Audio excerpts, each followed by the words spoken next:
देखो ଶିଖରେ ଆପଣଙ୍କୁ ସ୍ୱାଗତ।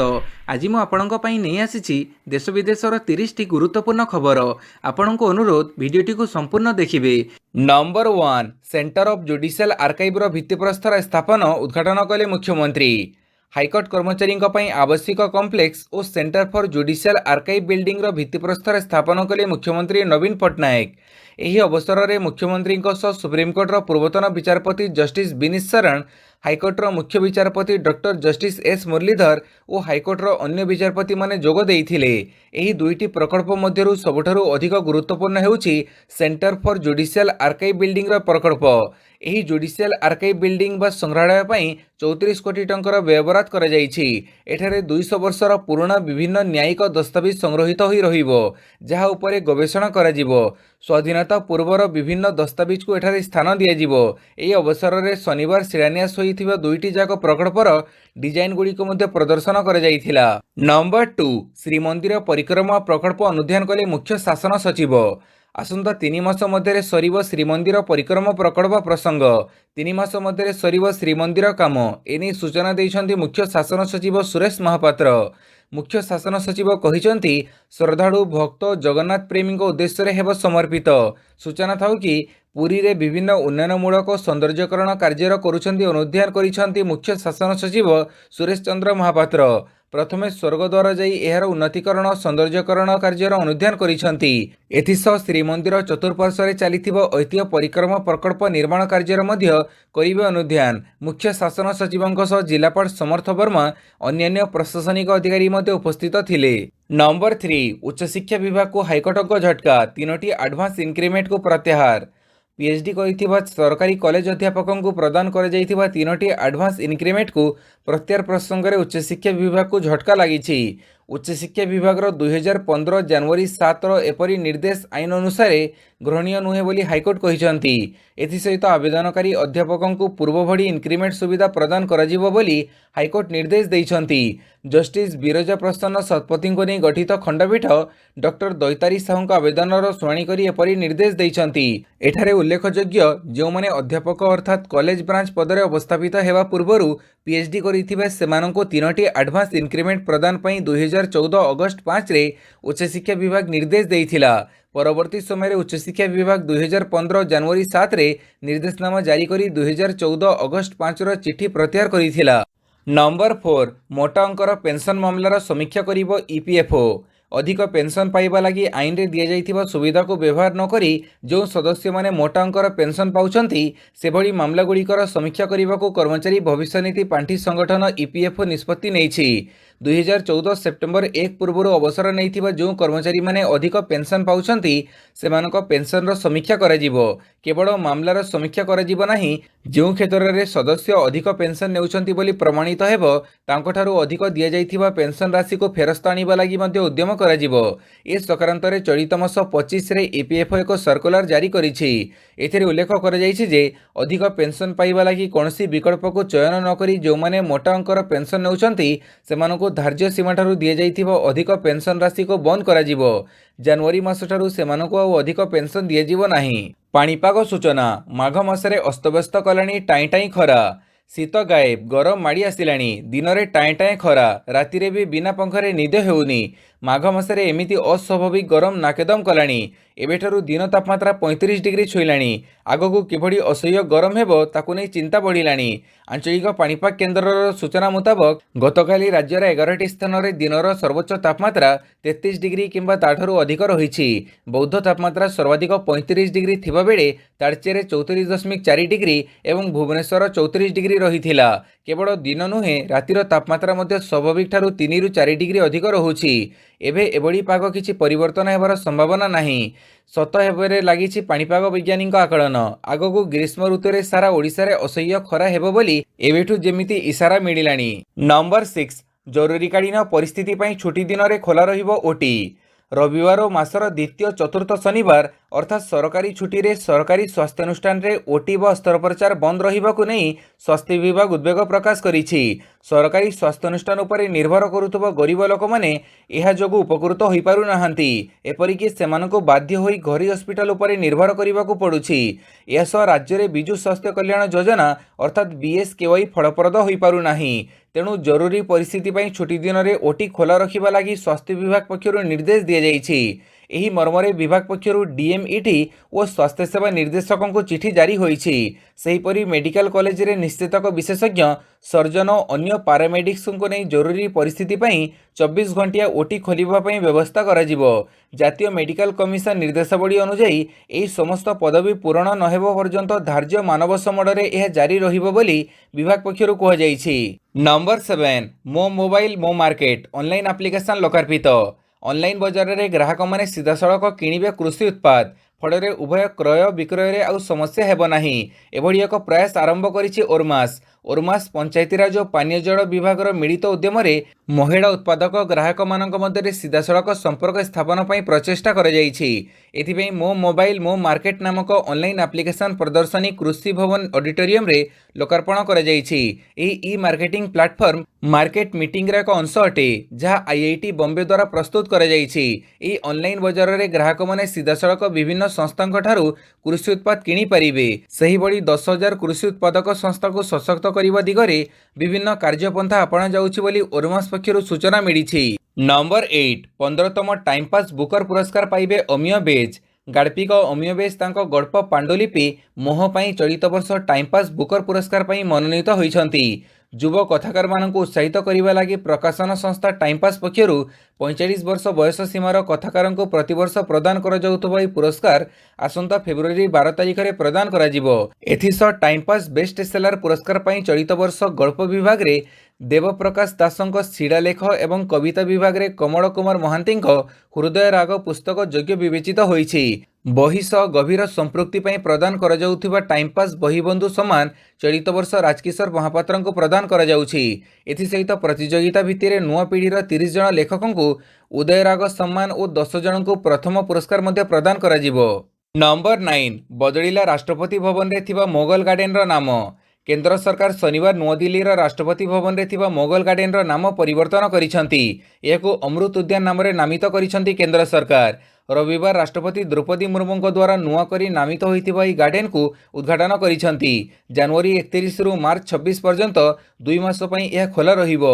एही उद्यान 1 मास पई सर्वसाधारणक पई खोला रहिबो। साधारणतः फेब्रुआरी रु मार्च मासरे एही गार्डन रे फूल फुटी थाए। एही गार्डन रे 12 प्रकारर ट्यूलिप फूल रहिछि। 138 प्रकारर गोलाप 70 अलग प्रकार प्रजातिर विभिन्न फूल रहिछि।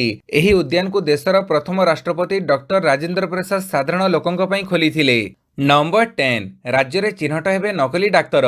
राज्य में नकली डाक्तर को ठाब करा जिवो। डाक्तरी पेशारे थिबा समस्तंकर सर्टिफिकेट जांच करा जिवो।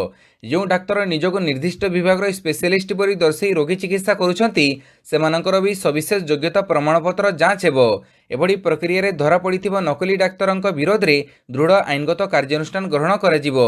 मुख्य विचारपति डॉक्टर जस्टिस एस मुरलीधर और जस्टिस एम एस रमण को नहीं गठित हाइकोर्टंक खंडपीठ एभली कड़ा निर्देश दैछंती। अन्य पक्षरे हाइकोर्टंक निर्देश अनुसार पदक्षेप नियाजिबो बोली सरकारंक पक्षरु मध्य प्रतिश्रुति दिया जाइछि। नंबर 11 कॉलेजियम सुपारिश उपरे सरकार बसी रहिबा गणतंत्र पई मारात्मक कहिले पूर्वतन विचारपति नरीमान। देश में विचारपति नियुक्ति को नहीं एवं सुप्रीमकोर्ट और केंद्र सरकार मध्य शीतल युद्ध चली। ए परिस्थिति रे सुप्रीमकोर्टर पूर्वतन विचारपति आरएफ नरीमन विचारपति नियुक्ति पई कॉलेजियम व्यवस्था विरोध में केंद्र आईन मंत्री किरण रिजिजू को तांकर आक्रमण पई समालोचना करिसंती एवं कहिसंती जे कॉलेजियम द्वारा सुपारिश कर जाइथिबा विचारपतिंक नाम उपरे सरकार बसी रहिबा गणतंत्र पई मारात्मक। नरीमन यह मध्य कहिसंती जे जदि स्वाधीन न्यायपालिकार शेष गड़ भांगिजिबो तेबे देश एक स्वतंत्र अंधकार जुगर आविर्भाव में प्रवेश करिबो। जदि स्वाधीन एवं निर्भीक विचारपति नियुक्त हेउनाहांती तेबे न्यायपालिकार स्वाधीनता कौन बोली से प्रश्न करिसंती। नरीमन कहिसंती जे थरे कॉलेजियम द्वारा सरकार को एक नाम पठाजिबा परे एवं जदि परवर्ती 30 दिन मध्य किछि कहिबाकू नाही तेबे एहाकू ग्रहण कराजिबो। Number 12 India Today mood of the nation survey पुणी नवीन नंबर 1 मुख्यमंत्री। पुणी नवीन नंबर 1 इंडिया टुडे रो mood of the nation poll रे नवीन होउछंती श्रेष्ठ मुख्यमंत्री। अन्य मुख्यमंत्री माननको ढेर पछरे पकई निज राज्य रे नवीन पटनायक होउछंती सबुठो अधिक लोकप्रिय मुख्यमंत्री। इंडिया टुडे मैगजीन रो mood of the nation poll रे नवीन को अधिक रेटिंग मिली 73.2% लोकों मन जीति नवीन सर्वाधिक लोकप्रिय मुख्यमंत्री तालिकार शीर्ष में अछंती। तांको पछकु द्वितीय स्थान में थिबा दिल्ली मुख्यमंत्री अरविंद केजरीवाल को मिली 69.2% एवं तृतीय स्थान में थिबा आसाम मुख्यमंत्री हेमंत विश्व शर्मा को मिली 68.3% रेटिंग। नंबर 13 सिंधु जल चुक्ति रे परिवर्तन पर पाकिस्तान को भारतर नोटिस।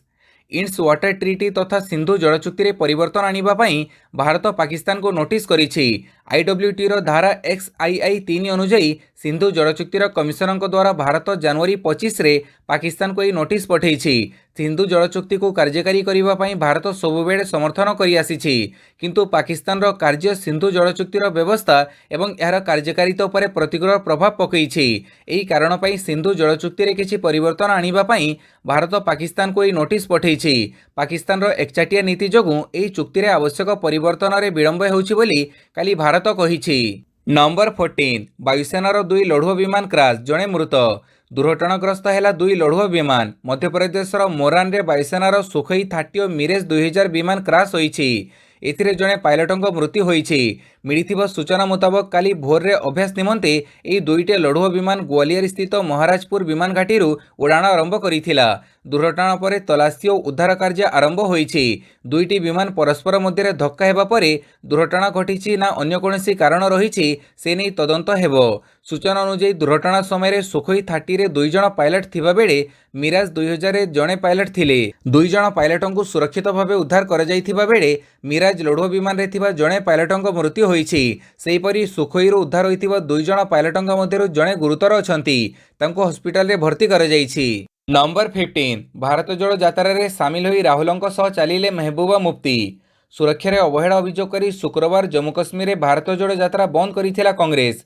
शनिवार सकाळु पुणी जम्मूर अवंतीपोरारू यात्रा आरंभ होइछि। कालीर यात्रा रे राहुल गांधी सह जोग दैछंती पीडीपी मुख्य महबूबा मुफ्ती। मुफ्ती सह एकाधिक महिला नेत्री काली चुरुसुरु राहुल गांधी सह यात्रा रे जोग दै चलिथिले। कश्मीर उपत्यका रे प्रवेश करिबा परे सुरक्षा रे त्रुटि दर्शाई पदयात्रा बंद करिथिले राहुल गांधी। प्रशासन द्वारा सुरक्षा व्यवस्था को संपूर्ण ढिला कर जाइछि बोली कांग्रेस अभियोग करिथिला। जवाब रे पुलिस कहिथिला जे एते संख्यकर यात्रा रे भिड़ हेबा पूर्वरु सूचना नथिला, एथिबई सुरक्षा रे त्रुटि होइछि बोली पुलिस कहिथिला। नंबर 16 त्रिपुरा निर्वाचन 48 प्रार्थी तालिका जारी कला बीजेपी। पाखी आसुछि त्रिपुरा विधानसभा निर्वाचन, एथिपई जोरसोरे प्रस्तुति आरंभ कर दैछंती सबु राजनैतिक दल।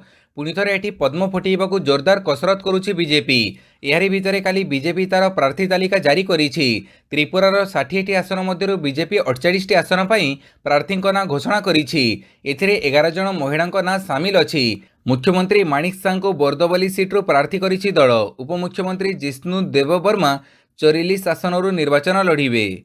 नंबर 17 मोरबी पुल भुशुड़िबा घटना 1262 पृष्ठार चार्जसीट दाखल कला पुलिस। मोरबी पोल भुशुड़िबा घटना रे मोरबी पुलिस शुक्रवार दिन एक चार्जसीट दाखल करिछि। मोरबीर सीजीएम कोर्ट रे मोरबी पुलिस 1262 पृष्ठार चार्जसीट दाखल करिछि। चार्जसीट रे ओरेवा ग्रुप प्रमोटर जयसुख पटेलଙ୍କ समेत मोट 10 जनक नाम अछि। अभियुक्तଙ୍କ विरोध रे आईपीसी रो धारा 308, 304, 336, 338 एवं 114 अधीन रे मामला रुजु होइछि। 2 दिन तळे ओरेवा ग्रुप मोरबी पोल भुशुड़िबा घटना रे समस्त मृतक एवं आहतଙ୍କୁ क्षतिपूरण देबो बोली कहिथिबा बेले गुजरात हाईकोर्ट एथिरे राजी होइथिले। उल्लेखयोग्य गत वर्ष अक्टोबर में मोरबी पोल भुशुड़िबा घटना रे 135 लोकंकर मृत्यु होइथिला। नंबर 18 परलोक रे साहित्यिक हुसेन रवि गांधी। विशिष्ट कवि, साहित्यिक, संगठक, बाग्मी तथा ओडिशा साहित्य एकाडेमी पूर्वतन सभापति हुसेन रवि गांधींकर परलोक घटिछि। स्वास्थ्यगत समस्या पई गत किछि दिन धरी से कटक बड़ मेडिकल रे चिकित्सित होउथिले। मृत्यु बेड़कू तांको 75 वर्ष बयस होइथिला। मुक्त पूर्वाशा सिंहासन भांगिबार कार्यक्रम, नियंत रातिर स्वप्न, विश्वरू एकविंश, शब्द ब्रह्म, लोकगीत, कर्ण, निजकू खोजुथुबा बेले हजि जाइथिबा मनीष, पुनश्च सालबेग आदि पुस्तकर स्रष्टा गांधी राजनीति रे मध्य सक्रिय थिले। 1998 रु 2005 मसीहा पर्यंत से बिजु जनता दलर साधारण संपादक भाव में कार्य करुथिले। 1994 मसीह तांको कटक मेयरंक द्वारा विप्लवी लोककविर आख्या प्रदान कर जाइथिला। नंबर 19 भारत परमाणु अस्त्रागार आधुनिकीकरण करुछि, कहिला अमेरिकीय रिपोर्ट। ଭାରତ ଏହାର ଆଣବିକ ଅସ୍ତ୍ରଶସ୍ତ୍ରର ଆଧୁନିକୀକରଣ ଜାରି ରଖିଛି ଏବଂ ପାରମ୍ପରିକ ଭାବରେ ପାକିସ୍ତାନ ଉପରେ ଧ୍ୟାନ ଦେଇ ଦେଶର ପରମାଣୁ ରଣନୀତିକୁ ସମ୍ପ୍ରତି ଚୀନ ଉପରେ ଅଧିକ କେନ୍ଦ୍ରୀଭୂତ କରିଥିବା ଜଣାପଡ଼ିଛି ବୋଲି ଫେଡେରେସନ୍ ଅଫ୍ ଆମେରିକାନ୍ ସାଇଣ୍ଟିଷ୍ଟ ଅର୍ଥାତ୍ FASର 2022 ରିପୋର୍ଟରେ କୁହାଯାଇଛି। FAS ଅନୁଯାୟୀ ଦେଶର ବିଦ୍ୟମାନ ଆଣବିକ କ୍ଷମତା ସମ୍ପନ୍ନ ବିମାନ, ସ୍ଥଳ ଆଧାରିତ ବିତରଣ ପ୍ରଣାଳୀ ଏବଂ ବୁଡ଼ାଜାହାଜରୁ ଉତ୍କ୍ଷେପଣ କ୍ଷେପଣାସ୍ତ୍ରକୁ ପରିପୂରକ କିମ୍ବା ବଦଳିବା ପାଇଁ ଅତିକମ୍ରେ 4ଟି ନୂତନ ଅସ୍ତ୍ରଶସ୍ତ୍ର ପ୍ରଣାଳୀ ବିକାଶଧୀନ ଅବସ୍ଥାରେ ଅଛି। ଭାରତ ବର୍ତ୍ତମାନ 8ଟି ଭିନ୍ନ ଆଣବିକ କ୍ଷମତା ସମ୍ପନ୍ନ ପ୍ରଣାଳୀ ପରିଚାଳନା କରୁଛି। 2ଟି ବିମାନ, 4ଟି ସ୍ଥଳ ଆଧାରିତ ବାଲିଷ୍ଟିକ୍ କ୍ଷେପଣାସ୍ତ୍ର ଏବଂ 2ଟି ସମୁଦ୍ର ଭିତ୍ତିକ ବାଲିଷ୍ଟିକ୍ କ୍ଷେପଣାସ୍ତ୍ର, ଅତିକମ୍ରେ ଆଉ 4ଟି ବ୍ୟବସ୍ଥା ବିକାଶ ଅବସ୍ଥାରେ ଅଛି, ଯେଉଁମାନଙ୍କ ମଧ୍ୟରୁ ଅଧିକାଂଶ ସମାପ୍ତ ହେବାକୁ ଯାଉଛି ଏବଂ ଶୀଘ୍ର ଯୁଦ୍ଧ ପାଇଁ ପ୍ରସ୍ତୁତ ହେବ ବୋଲି ଚିନ୍ତା କରାଯାଉଛି। ନମ୍ବର 20, ଲଦାଖରେ ଚୀନ ଓ ଭାରତୀୟ ସେନାଙ୍କ ମଧ୍ୟରେ ଆହୁରି ସଂଘର୍ଷ ହୋଇପାରେ। ରିପୋର୍ଟ। ବେଜିଂ ଦ୍ରୁତ ବେଗରେ ତାର ସାମରିକ ଭିତ୍ତିଭୂମି ବୃଦ୍ଧି କରୁଥିବାରୁ ଲଦାଖରେ ଚୀନ ଓ ଭାରତୀୟ ସେନାଙ୍କ ମଧ୍ୟରେ ଆହୁରି ସଂଘର୍ଷ ହୋଇପାରେ ବୋଲି ରୟଟର୍ସ ରିପୋର୍ଟ କରିଛି। ନିକଟ ଅତୀତରେ securities issues pertaining to unfenced land border ଉପରେ ଆଧାରିତ ପଦସ୍ଥ ପୁଲିସ ଅଧିକାରୀମାନଙ୍କ ବୈଠକରେ ଲଦାଖ ପୁଲିସ ଦାଖଲ କରିଥିବା ଗୋପନୀୟ ଗବେଷଣା କାଗଜପତ୍ରର ତଥ୍ୟାବଳୀ ଉପରେ ଉକ୍ତ ରିପୋର୍ଟ କରାଯାଇଛି ବୋଲି କୁହାଯାଉଛି। ଜାନୁଆରୀ 20ରୁ 22 ପର୍ଯ୍ୟନ୍ତ ଚାଲିଥିବା ଏହି ବୈଠକ ବା ସମ୍ମିଳନୀର ଆୟୋଜକ ଥିଲେ ଇଣ୍ଟେଲିଜେନ୍ସ ବ୍ୟୁରୋ। ଏଥିରେ ଯୋଗ ଦେଇଥିଲେ ପ୍ରଧାନମନ୍ତ୍ରୀ ନରେନ୍ଦ୍ର ମୋଦି ଓ କେନ୍ଦ୍ର ପ୍ରତିରକ୍ଷା ମନ୍ତ୍ରୀ ଅମିତ ଶାହ। ଲଦାଖରେ ଦୁଇ ଦେଶ ମଧ୍ୟରେ ଆହୁରି ସଂଘର୍ଷ ଘଟିବ ବୋଲି ସୀମାନ୍ତ ଅଞ୍ଚଳରୁ ସ୍ଥାନୀୟ ପୁଲିସ ସଂଗ୍ରହ କରିଥିବା ଗୋଇନ୍ଦା ତଥ୍ୟାବଳୀ ଏବଂ ବିଗତ ବର୍ଷମାନଙ୍କରେ ଭାରତ ଚୀନ ସାମରିକ ଉତ୍ତେଜନାର ଧାରା ଉପରେ ଆଧାରିତ ଆକଳନରୁ ଆଭାସ ମିଳୁଥିବା ରୟଟର୍ସ ରିପୋର୍ଟ କରିଛି। ନମ୍ବର 21, ୟୁକ୍ରେନକୁ ଟ୍ୟାଙ୍କ ଦେବା ପାଇଁ ନିର୍ଭର ପ୍ରତିଶ୍ରୁତି ଦେଇଥିବା ଆମେରିକାକୁ ସମାଲୋଚନା କଲେ କିମଙ୍କ ଭଉଣୀ। ୟୁକ୍ରେନକୁ ଯୁଦ୍ଧ ଟ୍ୟାଙ୍କ ଯୋଗାଇବା ପାଇଁ ନିର୍ଭର ପ୍ରତିଶ୍ରୁତି ଦେଇଥିବା ଆମେରିକାକୁ ନିନ୍ଦା କରି କାଲି ଉତ୍ତର କୋରିଆ କହିଛି ଯେ ପରୋକ୍ଷ ଯୁଦ୍ଧରେ ପ୍ରାଧାନ୍ୟ ହାସଲ କରିବା ଲାଗି ୱାଶିଂଟନ ଆହୁରି ସୀମା ଲଙ୍ଘନ କରୁଛି। ରାଷ୍ଟ୍ରାୟତ୍ତ ଗଣମାଧ୍ୟମ KCNର ରିପୋର୍ଟ ଅନୁସାରେ ଉତ୍ତର କୋରିଆର ନେତା କିମ୍ ଜୋଙ୍ଗ ଉନଙ୍କ କ୍ଷମତାଶାଳୀ ଭଉଣୀ କିମ୍ ୟୋ ଜୋଙ୍ଗ ଏକ ବିବୃତ୍ତିରେ ଉପରୋକ୍ତ ମନ୍ତବ୍ୟ ଦେଇଛନ୍ତି। ଏଭଳି ପରିସ୍ଥିତିରେ ଆମେରିକା ବିପକ୍ଷରେ ରୁଷର ମତ ଯାହା, ଉତ୍ତର କୋରିଆର ମତ ମଧ୍ୟ ତାହା। ସୂଚନାଯୋଗ୍ୟ, ୟୁକ୍ରେନକୁ 31ଟି ଅତ୍ୟାଧୁନିକ ଯୁଦ୍ଧ ଟ୍ୟାଙ୍କ ଯୋଗାଇ ଦେବ ବୋଲି ଚଳିତ ସପ୍ତାହରେ ଯୁକ୍ତରାଷ୍ଟ୍ର ଆମେରିକା କହିଛି। ଜର୍ମାନୀ ମଧ୍ୟ ସେ ଏଭଳି ଘୋଷଣା କରିଛି। ଜାରି କରିଥିବା ବିବୃତ୍ତିରେ କିମ୍ ୟୋ ଜୋଙ୍ଗ ଆହୁରି ମଧ୍ୟ କହିଛନ୍ତି, ଯୁଦ୍ଧ କ୍ଷେତ୍ର ପାଇଁ ୟୁକ୍ରେନକୁ ସାମରିକ ଉପକରଣ ଯୋଗାଇ ଦେଇ ଆମେରିକା ଯୁଦ୍ଧ ପରିସ୍ଥିତିକୁ ଉଗ୍ର କରାଉଥିବା ଚିନ୍ତାଜନକ। ନମ୍ବର 22, ଓଡ଼ିଆ ଭାଷାରେ ସୁପ୍ରିମକୋର୍ଟଙ୍କ 21 ରାୟ। 74ତମ ସାଧାରଣତନ୍ତ୍ର ଦିବସ ଅବସରରେ ସମ୍ବିଧାନର 8ମ ଅନୁଚ୍ଛେଦରେ ସାମିଲ ଆଞ୍ଚଳିକ ଭାଷାଗୁଡ଼ିକରେ ଅନୁବାଦ କରାଯାଇଥିବା ସୁପ୍ରିମକୋର୍ଟଙ୍କ 1731 ରାୟ ଅନଲାଇନରେ ସାର୍ବଜନୀନ କରାଯାଇଛି। ସେଥିମଧ୍ୟରେ ରହିଛି ଓଡ଼ିଆ ଭାଷାରେ 21ଟି ରାୟ। ହିନ୍ଦୀରେ ସର୍ବାଧିକ 1554ଟି ରାୟ ଅନୁବାଦିତ ହୋଇଛି। ସୁପ୍ରିମକୋର୍ଟଙ୍କ 34,000 ରାୟ ରହିଛି। ରାୟଗୁଡ଼ିକୁ ଆଞ୍ଚଳିକ ଭାଷାରେ ପ୍ରକାଶ କରାଯିବ ବୋଲି ପ୍ରଧାନ ବିଚାରପତି ଜଷ୍ଟିସ୍ DY ଚନ୍ଦ୍ରଚୂଡ଼ 2 ଦିନ ପୂର୍ବେ ସୂଚନା ଦେଇଥିଲେ। ସର୍ବୋଚ୍ଚ ଅଦାଲତଙ୍କ ରାୟଗୁଡ଼ିକ ଭାରତୀୟ ଭାଷାରେ ଅନୁବାଦ ନିରନ୍ତର ଜାରି ରହିବ ବୋଲି କହିଛନ୍ତି ସୁପ୍ରିମକୋର୍ଟ ରେଜିଷ୍ଟ୍ରାର ଜେନେରାଲ। ରାୟଗୁଡ଼ିକୁ ଅନୁବାଦ କରାଯିବା ପରେ ସେଗୁଡ଼ିକୁ ସୁପ୍ରିମକୋର୍ଟଙ୍କ ୱେବସାଇଟରେ ନିୟମିତ ଅପଲୋଡ କରାଯିବ। ପୂର୍ବରୁ ସର୍ବୋଚ୍ଚ ଅଦାଲତଙ୍କ ରାୟ କେବଳ ଇଂରାଜୀରେ ପ୍ରକାଶ ପାଉଥିଲା। ନମ୍ବର 23, ଜେରୁଜେଲମ ପ୍ରାର୍ଥନାସ୍ଥଳୀରେ ଆତଙ୍କୀ ହମଲା, ଗୁଳିମାଡ଼ରେ 8 ମୃତ। ଜେରୁଜେଲମରେ ପ୍ରାର୍ଥନାସ୍ଥଳୀରେ ଆତଙ୍କୀ ହମଲା, ଗୁଳିମାଡ଼ରେ 8 ଜଣଙ୍କର ମୃତ୍ୟୁ, 11ରୁ ଅଧିକ ଆହତ। ଗୁଳି ଚଳାଇଥିବା ଆତଙ୍କୀ ମଧ୍ୟ ପୋଲିସ ଗୁଳିରେ ମରିଥିବା ସୂଚନା ମିଳିଛି। ଜେରୁଜେଲମ ସହର ନିକଟ ନେଭେ ୟାକୋବରେ ଥିବା ସିନାଗଗ ବା ଜିଉଙ୍କ ପ୍ରାର୍ଥନାସ୍ଥଳରେ ବିଳମ୍ବିତ ରାତିରେ ଆତଙ୍କବାଦୀମାନେ ଆଖିବୁଜା ଗୁଳିମାଡ଼ କରିଥିଲେ। ଇସ୍ରାଏଲର ବିଦେଶ ମନ୍ତ୍ରଣାଳୟ ଏନେଇ ସୂଚନା ଦେଇଛି। ଗାଜାରେ ହମାସର ପ୍ରବକ୍ତା ଏହାକୁ ଅପରେସନ ଜେନିନ୍ ଜେବାବୀ ହମଲା ବୋଲି କହିଛି। ପାଲେଷ୍ଟାଇନ ଆତଙ୍କବାଦୀ ଏହି ହମଲା କରିଥିବା କୁହାଯାଉଛି। ଗୁଳି ଚଢ଼ାଇଥିବା ଆତଙ୍କୀ ପୋଲିସ ଗୁଳିରେ ଘଟଣାସ୍ଥଳରେ ପ୍ରାଣ ହରାଇଛି। ଏହି ଘଟଣା ପରେ ସ୍ଥାନୀୟ ଅଞ୍ଚଳରେ ସୁରକ୍ଷା ବଢ଼ାଇ ଦିଆଯାଇଛି। ନମ୍ବର 24, ଆମେରିକା ଓ ୟୁରୋପୀୟ ସଦସ୍ୟଙ୍କଠାରୁ ଭାରତ ଚୀନ ବହୁ କ୍ଷେତ୍ରରେ ଆଗୁଆ, କହିଲା ରୁଷ। ଆର୍ଥିକ କ୍ଷମତାର ନୂତନ କେନ୍ଦ୍ରଗୁଡ଼ିକର ବିକାଶ ଏବଂ ଆର୍ଥିକ ଓ ରାଜନୈତିକ ପ୍ରଭାବ ବିଷୟରେ ବିସ୍ତୃତ ଭାବେ କହିବା ବେଳେ ଗୁରୁବାର ଦିନ ରୁଷୀୟ ବୈଦେଶିକ ମନ୍ତ୍ରୀ ସର୍ଗେଇ ଲାଭ୍ରୋଭ୍ କହିଛନ୍ତି, ଉପରୋକ୍ତ ବିଷୟରେ ଚୀନ ଓ ଭାରତ ଆମେରିକା ଓ ୟୁରୋପୀୟ ସଦସ୍ୟଙ୍କଠାରୁ ଅନେକ କ୍ଷେତ୍ରରେ ଅଗ୍ରଣୀ। ଏରିଟ୍ରିଆରେ ମିଳିତ ସାମ୍ବାଦିକ ସମ୍ମିଳନୀରେ ଉଦ୍ବୋଧନ ଦେବାବେଳେ ଯୁକ୍ତରାଷ୍ଟ୍ର ଆମେରିକାକୁ ତୀବ୍ର ସମାଲୋଚନା କରି ଲାଭ୍ରୋଭ୍ କହିଲେ, କ୍ଷମତାଶାଳୀ ବହୁରାଷ୍ଟ୍ରୀୟ ବିଶ୍ୱ ସ୍ଥାପନ ହେଉଛି ଗୋଟିଏ ଉଦ୍ଦେଶ୍ୟ ଓ ଅବାଧ ପ୍ରକ୍ରିୟା। ୱାଶିଂଟନର ପୂର୍ବ ନିୟନ୍ତ୍ରଣରେ ଥିବା ନାଟୋ ଏବଂ EU ସମେତ ପାଶ୍ଚାତ୍ୟ ରାଷ୍ଟ୍ରସମୂହ ଏହି ପ୍ରକ୍ରିୟାକୁ ଓଲଟେଇ ଦେବାକୁ ଉଦ୍ୟମ କରୁଛନ୍ତି, କିନ୍ତୁ ଏହି ଉଦ୍ୟମ ନିଷ୍ଫଳ ହେବ। ଅତି ବେଶୀରେ ସେମାନେ ଏହି ଉଦ୍ଦେଶ୍ୟ ଧାରା ଇତିହାସକୁ ସାମାନ୍ୟ ମନ୍ଥର କରିପାରିବେ। ଅନ୍ୟ କ୍ଷେତ୍ରରେ ଚୀନ ଓ ଭାରତ ଭଳି ରାଷ୍ଟ୍ରମାନେ ଯୁକ୍ତରାଷ୍ଟ୍ର ଆମେରିକା ଓ ୟୁରୋପୀୟ ସଂଘ ସଦସ୍ୟ ରାଷ୍ଟ୍ରଙ୍କଠାରୁ ଅଗ୍ରଣୀ ଅଛନ୍ତି ବୋଲି ସେ କହିଛନ୍ତି। ନମ୍ବର 25, ଜିନ୍ସ ପିନ୍ଧିଥିବା ଓକିଲଙ୍କୁ ପୁଲିସ ଡାକି କୋର୍ଟ ପରିସରରୁ ବାହାର କରିଦେଲେ ବିଚାରପତି। नियम न मानि कोर्ट को जीन्स पिंधि आसिले वकिल आउ यह देखि पुलिस डकई कोर्ट परिसर वकिलों को बाहर करदेले विचारपति। आसामर गौहाटी एभली एक अजब मामला सामना को आसी। गौहाटी हाइकोर्ट एक मामलार शुणाणी स्थगित रखा कारण आवेदनकारी वकिल जीन्स पिंधि। खबर अनुଯାୟୀ कोर्ट परिसर में जीन्स पिंधि वकिलों विरोध में कार्यानुष्ठान नियाଯାଇଛି। कोर्टों निर्देश अनुଯାयी आवेदनकारी वकिल बीके महाजन जीन्स पिंधि कोर्ट को आसीथिले। सेथिपई तांको हाइकोर्ट परिसर बाहर करने पुलिस को डकैबा पड़ता। सूचना था कि न्यायिक व्यवस्था सहित जड़ित लोकों सेमानक पई उद्दिष्ट ड्रेस कोड अनुसरण करने को पड़ी थाए। ड्रेस कोड अनुଯାयी वकिलों धड़ा सार्ट धड़ा नेकबैंड एवं कड़ा कोट पिंधिबा बाध्यतामूलक करा जायछि। नंबर 26 आफ्रिकारु भारत आसिब वर्षको 12 चिताबाघ। नामिबिया पर दक्षिण आफ्रिकारु 100 अधिक चिताबाघ भारत को आसिब बोली जणा पड़िछि। एने दुई देश मध्य एक राजीनामा होइतिबा दक्षिण आफ्रिकार परिवेश मंत्रणालय कहिछि। चिता संख्या वृद्धि निमंते यह निष्पत्ति निया जायछि। आगामी 8 रु 10 वर्ष मध्य वार्षिक 12टी चिता पठाजिबा लागि योजना करा जायछि। एही पर्यायर आसंता मासरे 12टी चिता विमान जोगे भारत को स्थानांतरित कराजिबो। चिताबाघ वंशवृद्धि उद्देश्य भारत और दक्षिण आफ्रिका मध्य एक बुझामणा पत्र स्वाक्षरित होइछि। चुक्तिनामा अनुଯାयी आसंता फेब्रुआरी रे दक्षिण आफ्रिका 12टी चिताबाघ भारत को पठेइबो। नंबर 27 19 वर्षरु कम महिला टी20 विश्वकप भारत इंग्लैंड फाइनाल। 19 वर्षरु कम महिला टी20 विश्वकप फाइनाल मैच रविवार भारत और इंग्लैंड मध्य खेलाजिबो। प्रथम सेमिफाइनाल रे भारत चमत्कार प्रदर्शन करी 8 विकेट रे न्यूजीलैंड को परास्त करिथिला। सेहीपरि द्वितीय सेमिफाइनाल रे ऑस्ट्रेलिया विपक्ष रे इंग्लैंड 3 रन रो अविश्वसनीय विजय हासिल करिथिला। टूर्नामेंटर प्रथम संस्करणर टाइटल हासिल करी कीर्तिमान स्थापन करिबा लक्ष्य रे उभय टीम रहिबे। 14 जनवरी रो आरंभ होइथिबा टूर्नामेंट रे 10 मैच खेलाजिबा परे फाइनाल लाइन अप चूड़ांत होइछि। स्टार स्पोर्ट नेटवर्क रे मैच रो लाइव टेलीकास्ट हेबो। नंबर 28 हॉकी विश्वकप पोजिशन मैच 5-2 रे दक्षिण आफ्रिका को हरैला भारत। पुरुष हॉकी विश्वकप 2023 रो पोजिशन मैच रे भारत विजय हासिल करिछि। राउरकेलार बिरसा मुंडा स्टेडियम रे शनिवार भारत 5-2 गोल रे दक्षिण आफ्रिका को परास्त करिछि। एथि सहित भारत चलित विश्वकप रे नवम स्थान हासिल करिछि। क्वार्टर फाइनाल मैच रे शामिल होई पारि नथिबा भारतीय दल गत 26 तारिख रे जापान को 8-0 गोल रे परास्त करिथिला। नंबर 29 ऑस्ट्रेलियन ओपन टेनिस महिला सिंगल्स टाइटल जीतिले Sabalenka. Australian open grand slam tennis tournament रो महिला सिंगल्स टाइटल जीतिछंती काजाखस्तान रो एरिना साबलेंका। फाइनाल रे से बेलारूस रो एलेना राइबाकिना को 4-6 6-3 6-4 सेट रे परास्त करिथिले। एही मैच बेस रोमांचकपूर्ण होइथिला।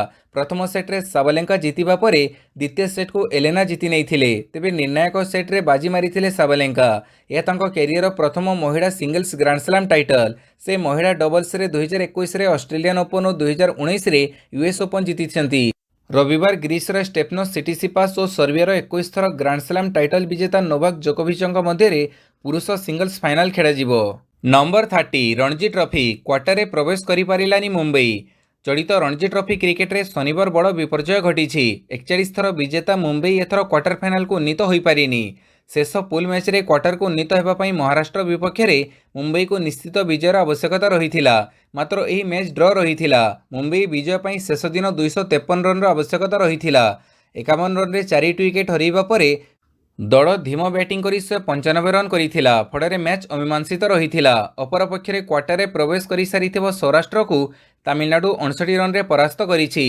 विजय पई अंतिम दिवस रे सौराष्ट्र को 266 रन रो आवश्यकता हेउथिबा बेले दल 206 रन संग्रह करी ऑल आउट हो जाइथिला।